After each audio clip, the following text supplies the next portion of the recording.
የርዕሰ ሊቃነ ጳጳሳት ሌዮ 14ኛ የስፔን ጉብኝትን የሚመለከት አርማና መሪ ቃል ይፋ ሆነ።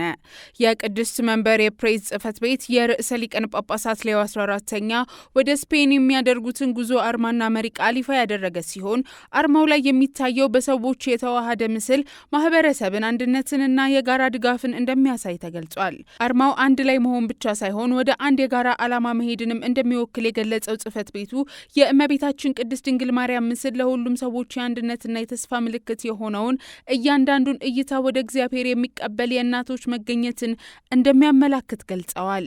የተመረጠው መሪ ቃልም አይኖቻችሁን ከፍ አድርጉ የሚል ሲሆን ከዕለት ተዕለት ጭንቀቶቻችን ባሻገር አርቀን ለመመልከት እንዲሁም ለሌሎች ራሳችንን ክፍት በማድረግና በመርዳት የእግዚአብሔርን መገኘት እንደገና እንድናገኝ የሚጋብዝ ነው ሲል ገልጿል።